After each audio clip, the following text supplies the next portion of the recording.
Conditionals is how we execute different paths of the code depending on whether a certain condition has been met or not.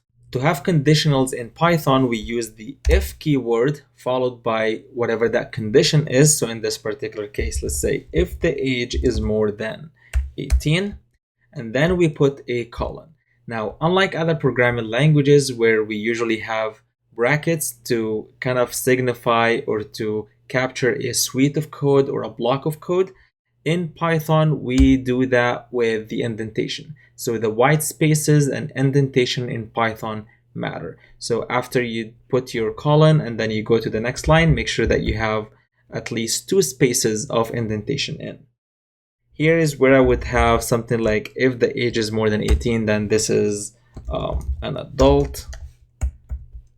And I can have an else if the age more than 65, we would print senior.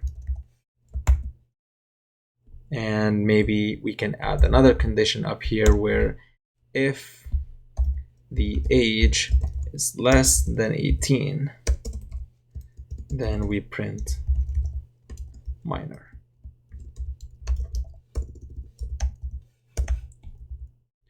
We're gonna have to fix this, so it is else if.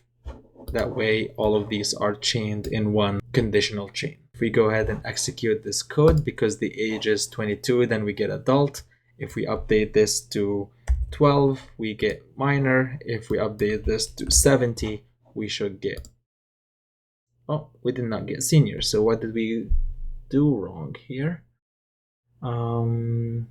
So the order of our chain of conditions here needs to be updated because basically we're hitting that condition first and it's being satisfied.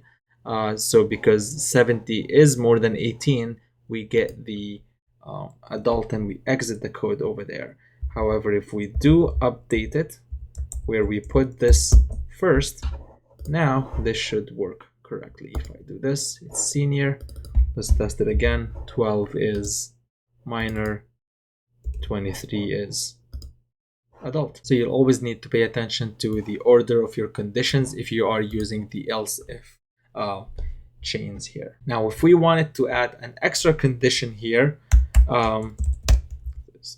if the age is exactly 18, if age equals 18, note how we use the double equal sign instead of a single equal. If I do not do that, if I actually just use 1, basically this signifies an assignment rather than equality check.